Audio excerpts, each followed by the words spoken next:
찬송가 406장입니다. 고난 내 영혼 편히 쉴 곳과 풍랑 잃어도 안전한 복음, 폭풍까지도 다스리시는 주의 영원한 빠르지에 주의 영원하신 바람께 하사 항상 나를 붙드시니 어느 곳에 가든지 요동하지 않음은 주의 발을 의지함이라.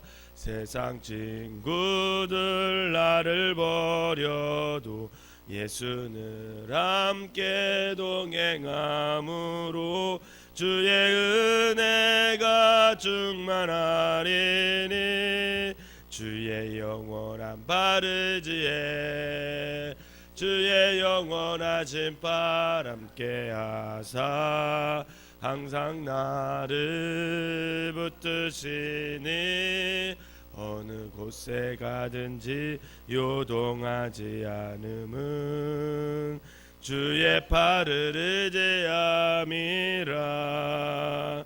나의 믿음이 연약해져도 미리 예비하림을 주시며 위태할 때도 안보하시는 주의 영원한 빠르지에 주의 영원하신 바람께 하사 항상 나를 붙드시니 어느 곳에 가든지 요동하지 않음은 주의 발을 의지함이라. 능치 못한 것 주께 없으니 나의 인생을 주께 맡기며 나의 모든 짐 대신 지시는 주의 영원한 바르지에 주의 영원하신 바람께 하사 항상 나를 붙드시니 어느 곳에 가든지 요동하지 않음은 주의 발을 의지함이라. 아멘. 사도신경으로 신앙 고백드리도록 하겠습니다.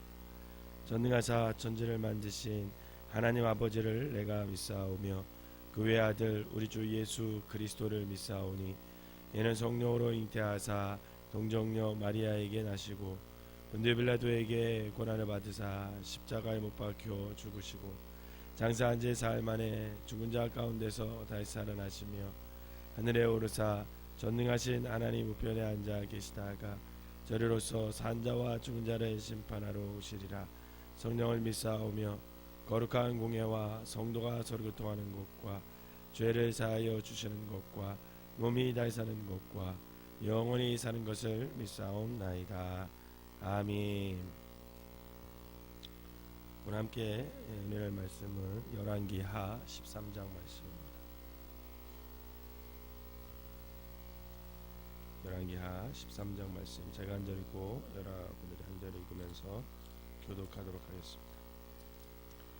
유다의 왕 아하시아의 아들 요아스의 제23년에 예후의 아들 여호아스가 사마리아에서 이스라엘 왕이 되어 17년간 다스리며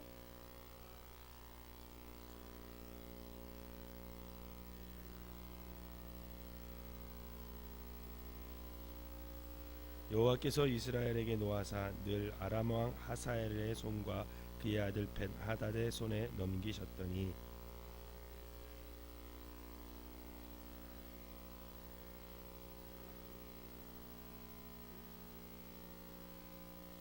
여호와께서 이에 구원자를 이스라엘에게 주심에 이스라엘 자손이 아람 사람의 손에서 벗어나 전과 같이 자기 장막에 거하였으나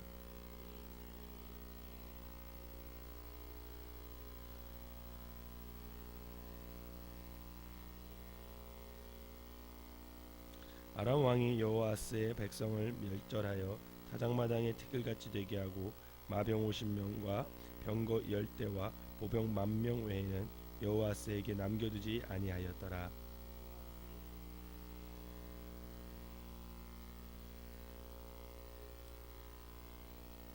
여호아스가 그의 조상들과 함께 잠에 사마리아에 장사되고 그 아들 요아스가 대신하여 왕이 되니라.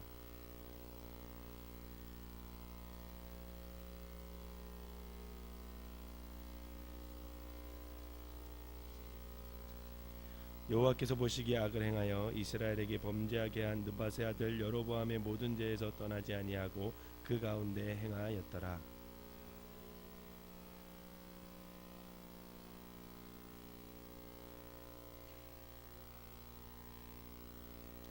요아스가 그의 조상들과 함께 잠에 이스라엘 왕들과 함께 사마리아에 장사되고 여로보암이 그 자리에 앉으니라.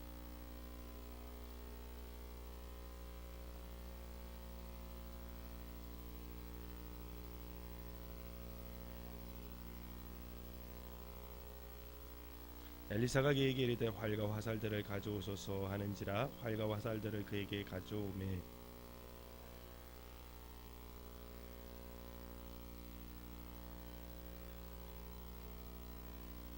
이르되 동쪽 창을 여소서 하여 곧 열매 엘리사가 이르되 쏘소서 하는지라 곧 쏘매 엘리사가 이르되 이는 여호와를 위한 구원의 화살 곧 아람에 대한 구원의 화살이니 왕이 아람 사람을 멸절하도록 암에게서 치리이다 하니라.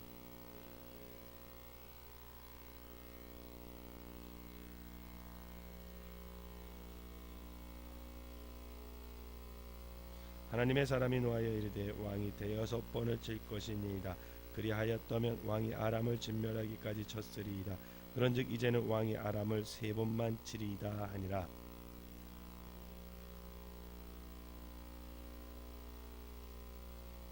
마친 사람을 장사하는 자들이 그 도적대를 보고 그의 시체를 엘리사의 묘실에 들이 던짐에 시체가 엘리사의 뼈에 닿자 곧 회생하여 일어섰더라.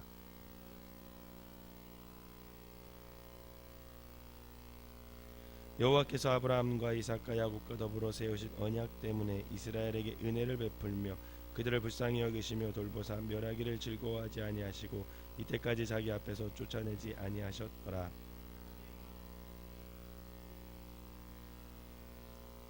같이 읽겠습니다. 여호아스의 아들 요아스가 하사엘의 아들 베나다의 손에서 성읍을 다시 빼앗았으니 이 성읍들은 자기 부친 요아스가 전쟁 중에 빼앗겼던 것이라. 요아스가 베나닷을 세 번 쳐서 무찌르고 이스라엘 성읍을 회복하였더라. 아멘. 이 새벽에도 하나님의 은혜가 여러분들과 함께 하시기를 주님의 이름으로 축원합니다. 오늘 본문에 보니까 북이스라엘의 11대 왕으로 예후의 아들인 여호아스라라는 사람이 등장을 합니다. 근데 이 성경이 이 여호아스를 판단할 때 평가할 때 어떻게 평가하냐면 여호와 보시기에 악한 행악한 자 이렇게 평가를 합니다. 2절을 한번 다시 한번 읽어볼까요? 2절을 시작. 여호와 보시기에 악을 행하여 이스라엘에게 범죄하게 한 느밧의 아들 여로보암의 죄를 따라가고 거기서 떠나지 아니하였으므로. 아멘. 이스라엘의 역사를 이렇게 보면 이제 북이스라엘 왕들은요 하나같이 여호와 보시기에 악을 행하였다 이렇게 기록되어 있어요. 북이스라엘에서 선한 왕이 나오지 않습니다. 그래서 하루가 멀다 하고 쿠데타가 일어나고 9차례나 왕조가 바뀌면서 결국은 이 북이스라엘은 다윗 왕조의 정통성을 완전히 잃어버려요. 하나도 남지 않습니다. 그러나 남유다의 왕들은 이상하게도 또 성경에 보면 한 왕씩 걸러서 여호와께 순종하는 왕들이 등장하면서 이 축복과 진노가 반복되는 그런 역사를 밟게 됩니다. 그래서 남유다는 그나마 다윗 왕조가 계속 유지되는 반에 이 북이스라엘은 그렇지 못하고 결국은 그렇게 하다가 망하게 됩니다. 예후의 아들 여호아스는 오늘 본문에 보니까 여호와 보시기에 악을 행하였다 이렇게 기록되어 있어요. 그랬기 때문에 그가 왕으로 있는 동안 아람 왕 하사엘과 그의 아들 벤 하닷이 하나님의 손에 들려서 계속 북이스라엘을 괴롭히고 침공하게 됩니다. 외세의 침략을 받은 다음에야 비로소 정신을 차린 이 여호와스는 오늘 본문에 보니까 하나님께 기도하고 도움을 요청하고 그래서 겨우 아람인들의 손에서 벗어날 수가 있었습니다. 그러나 다시 문제거리가 사라지기만 하면 이 여호와스는 여로보암의 죄악으로 돌아가서 사마리아에 아세라 목상을 세워 또 우상 숭배를 계속 반복하는 그런 죄를 짓게 되는 거죠. 그러다가 다시 아람군의 침략을 받아 결국 기마변 50명, 병거 10대, 보병 1만 명을 제외한 이스라엘의 모든 군대가 죽음을 당하게 됩니다. 7절을 한번 보도록 하겠습니다. 시작. 아람 왕이 여호와스의 백성을 멸절하여 타작마당에 티끌같이 되게 하고 마병 50명과 병거 10대와 보병 만 명 외에는 여호와스에게 남겨주지 아니하였더라. 아멘. 이렇게 여호와스는 역사 속에서 결국은 사라졌지만 그의 삶의 족속들은 성경이 기록하고 있습니다. 8절을 한번 읽어보겠습니다. 시작. 여호와스의 남은 사적과 행한 모든 일과 그의 업적은 이스라엘 왕 역대지락에 기록되지 아니하였느냐. 아멘. 그럼 사실 이 말씀은요, 북이스라엘이나 남유다의 왕들이 죽었을 때 꼭 끝에 이렇게 기록해 놓은 거예요. 이렇게 보면 누구 너의 남은 사적과 행한 모든 일과 그의 업적은 이스라엘 왕 역대지략에 기록되지 아니하였느냐. 사실 이것은 모든 이스라엘의 왕들이 죽었을 때 꼭 마지막에 기록해 두는 그런 문장입니다.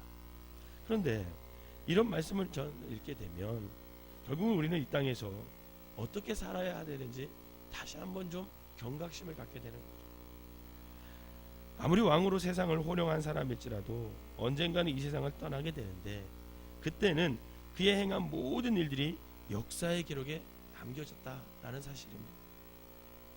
사실 우리 같은 평민들이야 역사의 기록에 남겨지지는 않겠지만 그보다 더 중요한 하나님의 기록에는 반드시 남겨진다는 사실을 잊지 말아야 된다는 것입니다.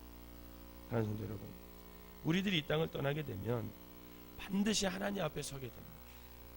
그 누구도 예외가 아닙니다.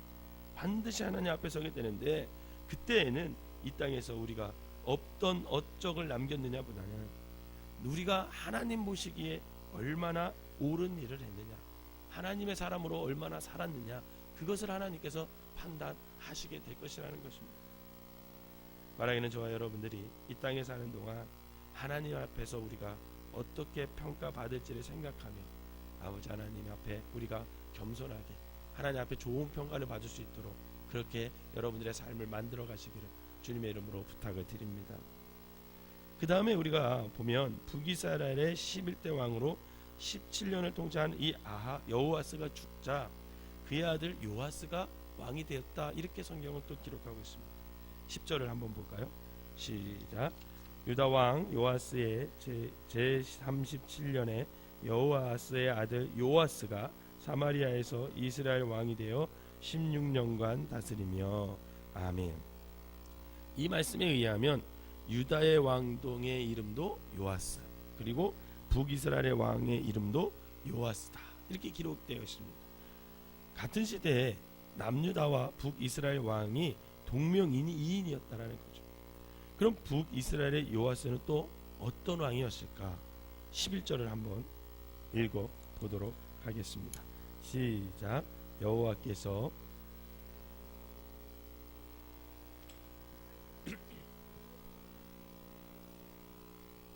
그 가운데서 행하였더라. 아멘.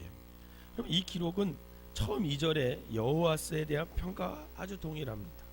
결국 한마디로 말하면 그 아버지의 길을, 그 악한 길을 그 아들도 그대로 따랐다는, 그 아버지의 그 아들입니다. 그런데 특이한 점은 요아스가 북이스라엘을 통치할 때에 그때 당시 하나님의 선지자 엘리사가 살아 있었어요. 이스라엘에 살아 있었는데 이 요아스 왕은 하나님의 선지자 엘리사를 존경했을 뿐만 아니라 아버지처럼 의지하고 따랐습니다. 그래서 엘리사가 죽을 병에 들었을 때 그 크게 통곡하며 이 요아스가 굉장히 슬퍼하는 모습이 성경에 기록되어 있어요. 14절을 볼까요? 시작.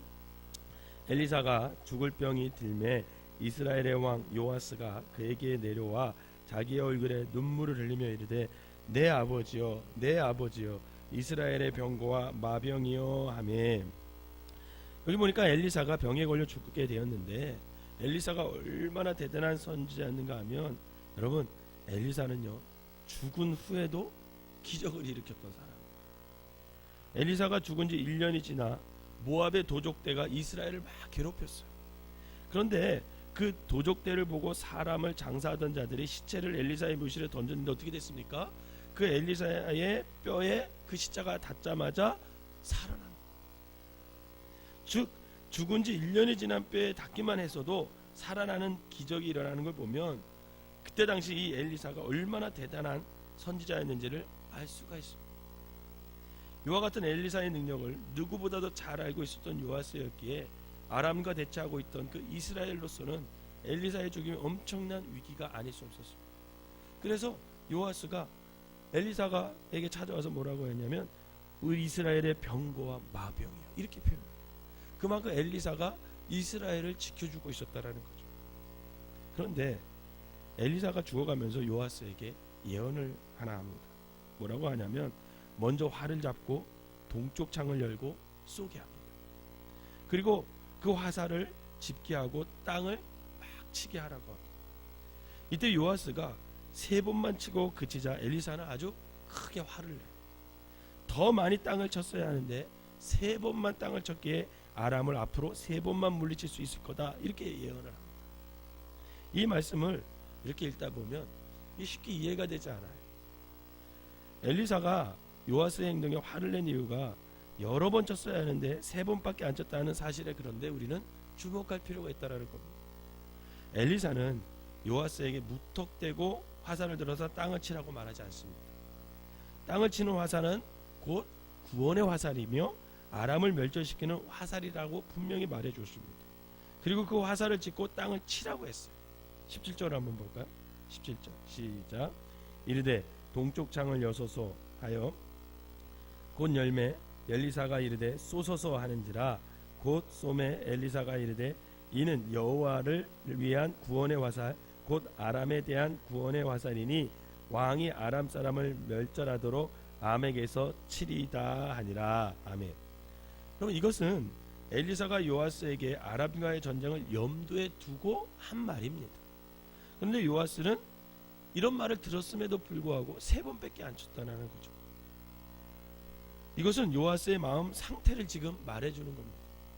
적국 아람을 치는 화살이라고 말했음에도 불구하고 그는 치는 둥 마는 둥 3번만 쳤다는 것은 요아스에게 아람과의 전쟁에 대한 어떤 열정이 부족했던 것을 말해주고 있는 표현입니다.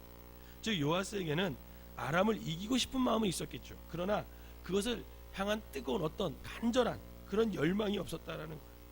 그냥 누군가가 지켜주고 보호해줘서 그냥 점쟁 없이 평화로운 상태가 그냥 지속됐으면 좋겠다라는 그런 막연한 기대와 바람만이 그 요아스에게 있었다라는 거예요. 한마디로 지금 요아스는 영적인 무기력증에 빠지고 있었어요. 엘리사라는 큰 영적 지도자가 죽어가는 그 상황 속에서도 그는 슬퍼만 했지 자기 스스로가 영적 각성을 통해서 이 나라를 어떻게 하나님 앞에 바로 다스려야 하고 구원해야 할지 그거에 대해서 신경을 쓰고 있지 않았다라는 거예요. 요아스처럼 영적인 무기력에 빠진 사람, 어쩌면 그 모습을 오늘 우리에게도 대비시켜 주는 겁니다. 지금 엘리사의 뼈에 닿은 시체가 다시 살아났다는 기록은 그냥 여기다 실어놓은 것이 아닙니다. 왜 그러냐면 여러분, 이 모습은 바로 지금 이스라엘의 요아스뿐만 아니라 이스라엘의 모든 사람들의 영적인 상태가 그 죽은 시체와도 같다라는 것을 보여주고 있는 거예요. 그런데 엘리사의 능력이 임하면 이 죽은 시체가 살아나듯이 다시 회복할 수 있다는 것을 또한 성경은 보여주고 있습니다. 죽은 시체는 영적 무기력에 빠진 요아스를 비롯한 이스라엘 백성들을 상징하죠. 그리고 어쩌면 오늘 이 시대를 살아가는 그리스도인들, 그러나 영적인 무기력증에 빠져있는 그리스도인들, 여러분 그런 사람들을 의미하기도 합니다. 사랑하는 성도 여러분, 여기서 우리는 한 가지 교훈을 깨닫게 되는 거죠. 영적인 무기력에 빠진 사람일지라도 다시 회복할 수 있다는 것을 여러분 믿으시기를 바랍니다. 그것은 엘리사의 뼈가 닿아서 시체가 다시 살아나듯이 성령님께서 우리에게 임하시면 우리는 언제든지 다시 회복될 수 있고 예전에 가졌던 하나님의 열정의 사람들이 다시 될 수 있다라는 것입니다. 1년이 지난 시체가, 그런 뼈가 다시 드러난 시신이라 할지라도 하나님께서 역사하시면 어떻게 됩니까? 죽은 사람도 살려내잖아요. 그 뼈가. 그렇다면 하물며 여러분 살아있는 우리를 통해서 하나님께서는 무슨 일을 못하시겠냐라. 엘리사의 죽은 뼈도 하나님이 역사하시면 사람들을 살려내잖아요. 그렇다면 살아있는 우리를 하나님이 사용하시면 왜 그런 능력이 일어나지 않겠느냐라는 겁니다. 우리가 하나님 앞에 바로 서 있기만 하면 하나님께서는 살아있는 우리를 통해서 놀라운 역사를 이루실 것을 여러분 믿으시기를 바랍니다. 사랑하는 성도 여러분, 혹시 이 새벽에 혹시 우리 중에 하나님을 향한 열정이 식어 있으신 분들이 있으십니까? 아니면 세상 속에서 그리스도인들로서 바른 삶을 살기 위한 열정과 노력이 부족하신 분들이 있으십니까? 또한 하나님께서 원하시는 뜻보다 세상 사람들이 하는 대로 그냥 좋은 게 좋은 거라는 의식으로 하루하루를 그렇게 살아가고 계신 분들은 없지 않습니까? 그렇다면 그 순간 우리가 해야 될 것은 여러분 성령님을 여러분들이 구하시기를 바랍니다. 나는 할 수 없지만 성령님께서 내 안에 역사하시면 우리는 능히 회복할 수 있고 다시금 일어설 수 있다라는 것입니다. 그럴 때 비로소 하나님께서는 우리를 통해서 하나님의 선하신 역사를 이루어 가실 거라는 거죠. 바라기는 늘 성령의 능력을 힘입어 살아가서 주님의 뜻을 이루는 귀한 삶들을 사시기를 주님의 이름으로 축원합니다. 기도하겠습니다. 사랑과 은혜가 충만하신 하나님, 이 새벽 죽은 뼈를 통하여서도 역사를 이루어 가시는 하나님을 깨닫게 하여 주시니 감사를 드립니다. 어떠한 이유로든 삶의 무기력적에 빠져 있다면 성령님의 능력으로 다시금 우리를 회복시켜 주시옵소서. 죽은 시체가 엘리사의 뼈를 닿자 살아나는 기적이 일어나는 것처럼 오늘 우리에게도 성령님과의 접촉이 일어나게 하여 주시옵소서. 그리하여 우리의 중심에 하나님을 향한 열심과 열정으로 충만케 하여 주시옵소서. 그리고 언제나 아버지와 동일하신 하나님의 능력으로, 성령의 능력을 의지하며 살아가서 우리로 인해 우리의 손길이 접촉되는 곳마다 영적으로 죽어있는 자들이 다시 살아나는 역사를 보게 하여 주시옵소서.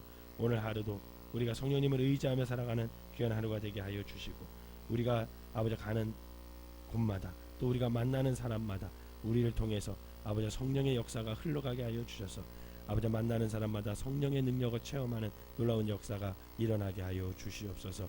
늘 살아가면서 아버지 하나님 성령을 의지하며 살아가는 자들 되게 하여 주시고, 내 힘 아버지 내 의지로 살아가는 것이 아니라 하나님의 보시기에 합당한 귀한 삶을 살 수 있도록 늘 성령님을 의지하는 우리 모두가 되게 하여 주시옵소서.